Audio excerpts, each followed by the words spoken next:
What would make a man so wealthy, so influential, come to the conclusion, don't give me poverty, don't give me riches? Well, I think because poverty and riches have the ability of amplifying things about us, but they also push us to do things either that we love doing, things that are right, or things that are wrong. They are both attractors, they are both revealers of the intents of man. Give a man poverty and they will fight, do everything that they can to preserve themselves. Give a man wealth and they will still desire to do things that are within their heart. So dear friends, to choose between the two, what would you choose? Poverty or riches? Sup everybody, my name is Steve, but you can call me Steve the Rev, and I'm here again, once again, with another proverb of the day. What a beauty. Now, listen, I share with you daily a verse from the book of Proverbs so that you can go back and read that whole chapter. Why? By doing so, you'll grow in wisdom and thrive in life. But every time you're opening the words of God, you will see the Son of God. You will see Jesus. God will reveal himself to you. For many of you that don't have clarity concerning different matters, this is where you start. You get to listen to read a proverb a day. You grow in wisdom and you grow closer to God. You get to know him slowly but surely. Now, isn't that a beauty? All right, now are you ready? Let's go. I mean, right now, let's go. Okay. Today's proverb is Proverbs chapter 30, verse 9. But verse 9 doesn't make sense when you don't go at least 2 verses back. So I will read from 7 to 9. And this is what it says. 2 things I request of you. Deprive me not before I die. Remove falsehood and lies far from me. Give me neither poverty nor riches. Feed me with the food allotted to me.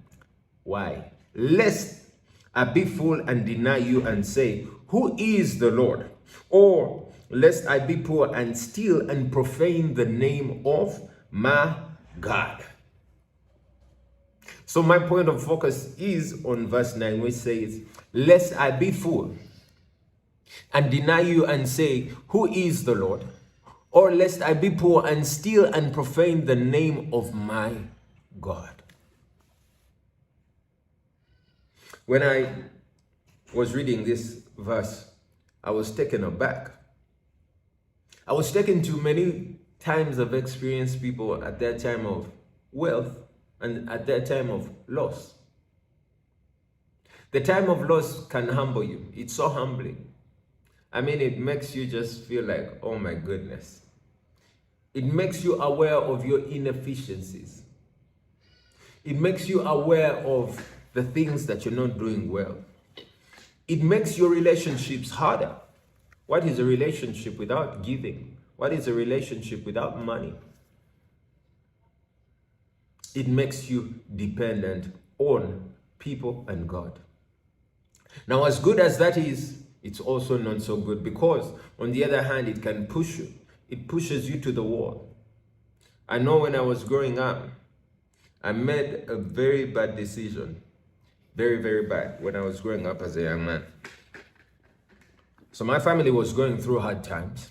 These were very hard times.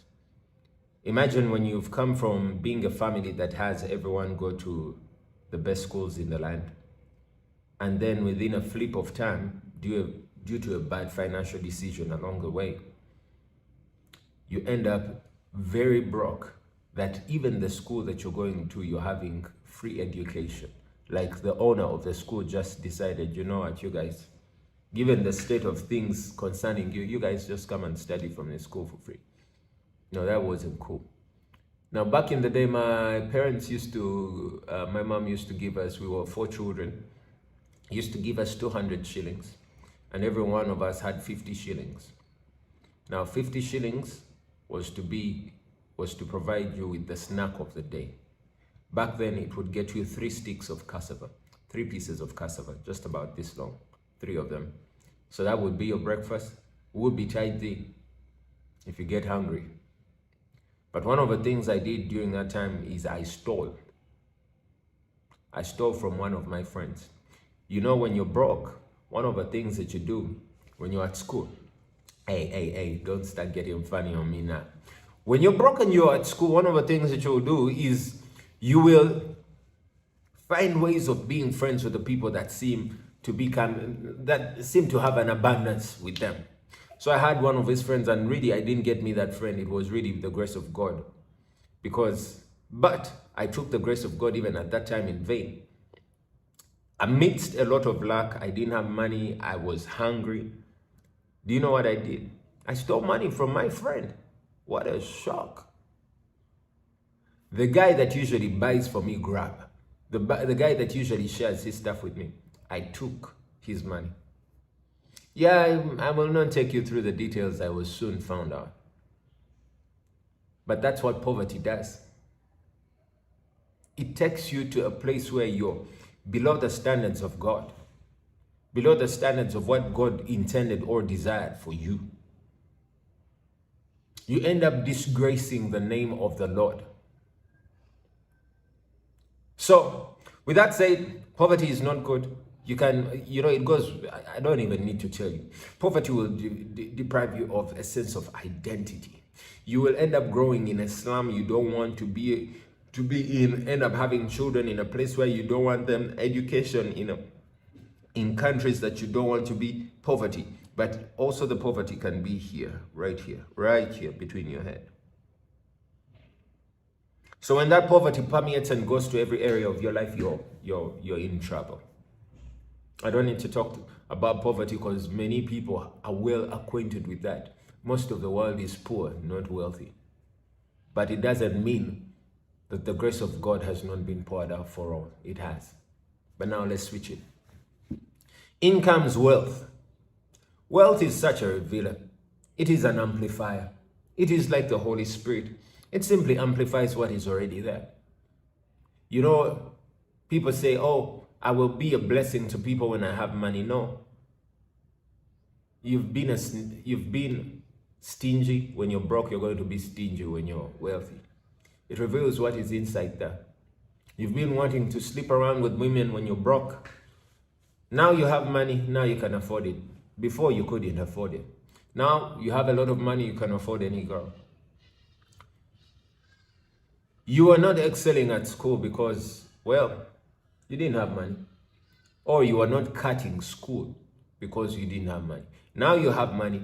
You can pay off your examiners to give you a grade that you didn't work for. Riches. Riches. That's what riches do. But unfortunately, there are so many promises in the Bible that the Lord makes concerning being wealthy. One of the things that happens when people get wealthy is that they deny God. They forget their maker. They forget the one who brought them to where they are. They forget. That's why you see that in areas where you have a lot of wealth going on, there's also a lot of sin going on. And there's a lot of unbelief in God going on. There's a lot of distaste and a disdain for the name of the Lord. Why? People get full and they soon forget. Bishop Dag has a book about those who forget. Those who forget their maker. Those who forget them, the one who took them through the times when they didn't have a meal to eat. Those who forget the one who took them through bouts of sickness. I have a friend, serves at my church, one of our disciples, and he has not forgotten. But one of the things that I saw and I realized that I was asking God about him, this gentleman has started serving you, and I know there's a reward for serving you. I was just asking God, what is his reward? What is one of his rewards that he can ably talk about as a result of serving you? And one morning he just shares that he had just stopped experiencing sickness in his family. This is a guy who had so much medicine in his house, and he would ably tell you that he has a pharmacy.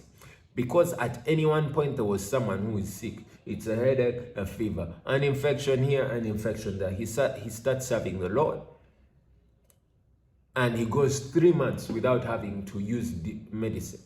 And now he has thrown out the whole pharmacy. But imagine such a person. They no longer have sickness. They've gone years without sickness, and they soon forget. And they're like, nah, I brought this upon myself. It is by my power. Ain't nobody did this for me. This God was never in the picture, but you forget. That's what people do when they forget. They forget their maker. They forget their protector. You know, one of the things I used to take for granted was journey mercies, being on the road. As a result of my work as a pastor and as a reverend, I get to go to different parts of the world and then different parts of the country. Often when we are in different parts of the country, we are driving, long distances and sometimes a little bit faster than usual. And that exposes you to a sense of danger. Anything can expose you to danger, but traveling for long does that. But I soon realized that the protection is actually from God and not from me. So I'm grateful. It would be wrong for me to forget that even the protection that I have is from God. Simply because I'm wealthy. Simply because I can afford a car. Simply because I can afford a good European car. Very stupid of me to forget. To forget that even the European car in which I put my trust while on the road came from money that I got from the Lord. Because Deuteronomy 8:18, for he teaches me to profit. He teaches me to get wealth, oh yes, that he may establish his covenant as it is to this day. The same was of the Israelites when they were wealthy, they were full. They forgot that there was a God who got them from the land of the Egyptians, took them through a desert. Their clothes were never torn, their shoes were never worn out, they never lacked any food. And as a matter of fact, even when he told them to honor the Sabbath, he gave them twice the supply on the 6th day so that they have more than enough to take them through the next day. And then the supply would still continue, daily provision. Oh, what a God. Our Father who art in heaven, hallowed be your name. Thy kingdom come, thy will be done on earth as it is in heaven. We keep on praying. Give us this day our daily bread. The Israelites were experiencing the daily bread. You and I experience daily bread. Sometimes it feels like it is from our being, our doing. But don't you dare forget, there's a maker. Don't let poverty be in your life. It will make you feel less about who you are. It will make you forget your identity in God. Poverty will make you forget your identity in God. It will humble you, but it will affect you. It will bring you to a point of doing things that princes and sons of the king don't do. Sons of the king don't sleep around to get money. Sons of the king don't steal just to get money. Sons of the king don't do things that are full of corruption.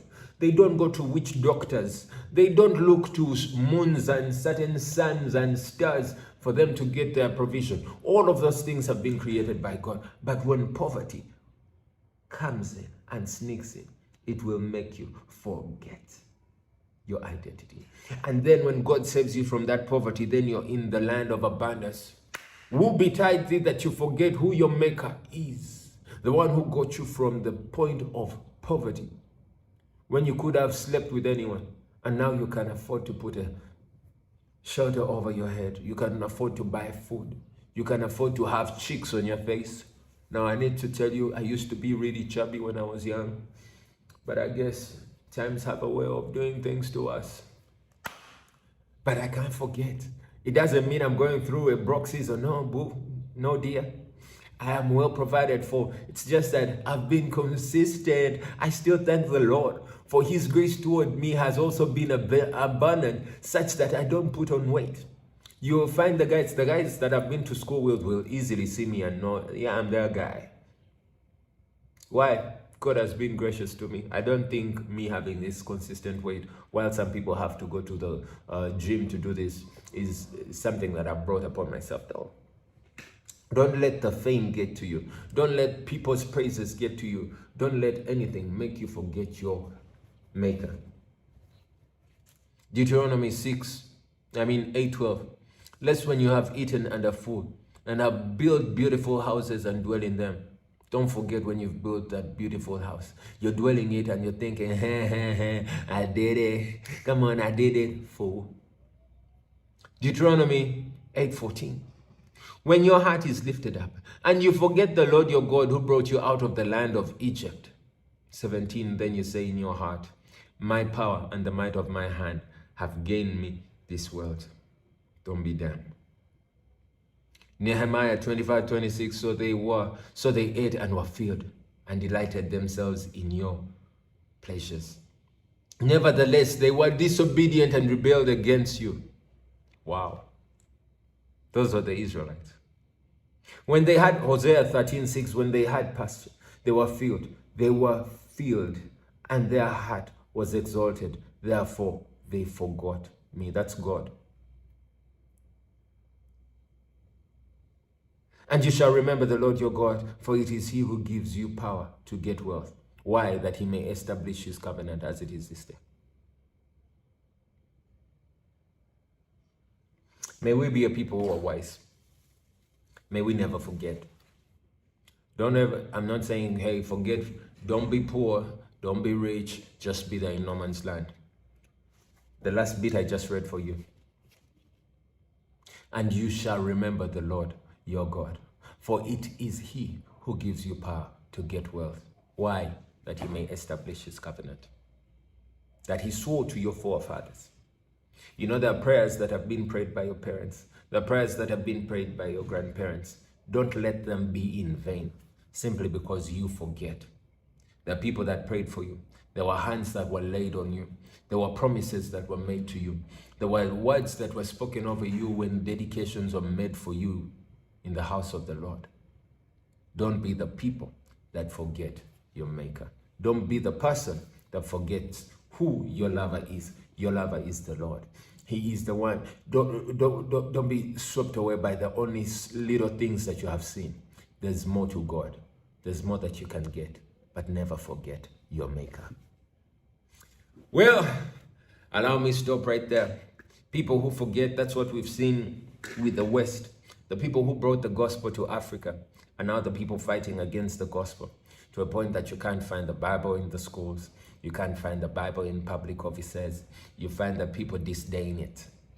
But don't be of people that forget. There's a punishment for those who forget. There's diseases that come upon them. There's calamity of all sorts. Do not forget. But you may be one of those, you've not even forgotten. You've never started a relationship with God. You're like, but I've never done anything with God. That's true. You ain't had no relationship with the King of Kings. That's all right. Today is your day. You get to start a new relationship with God. What better way than that? This is what you simply have to say. You have to repeat this prayer after me. Because God wants to do a lot more for you. Deuteronomy 8:18. Forget not the Lord your God, for it is he who gives you power to get wealth. He would like to give you more wealth than you can even think about. So repeat this prayer after me. Dear Jesus, today, I can't do life without you. I can't live without you. But I need you to come into my life. I want us to start having a relationship where you are my lead, you are my guide. Take my life, do something significant. I believe with my heart and confess with my mouth that you are Lord. And from today onwards, I declare that I'm your child, that I'm yours, and I'm born again. With that simple prayer, you've made the best decision that you can ever make in your life. Go ahead, believe in the Lord, serve the Lord, and never forget all the good things that he is going to do in your life. Now, the next best thing you're going to do is call or send a WhatsApp message to this number. +256 775 642 449. Or you can just go straight into the link in the description. I have something in there for you. Just go ahead and click on that link. You'll see it, the one asking you if you would like to accept Christ as your Lord and Savior. And once you've clicked on that link, it will take you straight to the WhatsApp chat of the number I read to you. When you've clicked on that link, you just go ahead and send a message. Tell them, hey, Steve the Rev, or you can just abbreviate STR, asked me to come here. I've just accepted Christ as my Lord and Savior. What do I do next? And the person on the other side of that line will walk you, will open your eyes, will direct you on what to do. That's all. Now, for the rest of you, it's time to go ahead and read the rest of this chapter. Remember, I just share an excerpt, a little verse, so that you can go back and read the whole chapter. Now, how about that? Have yourself a great time. Have yourself a great night. Have yourself a great day, wherever you are. Come on, go ahead and share some comments in the comments section in the chat, so that I know there are real people listening to this. There are real people that are vibing with this. There are real people that are benefiting from this. Bye-bye. Have yourself a great one. See ya. Love ya.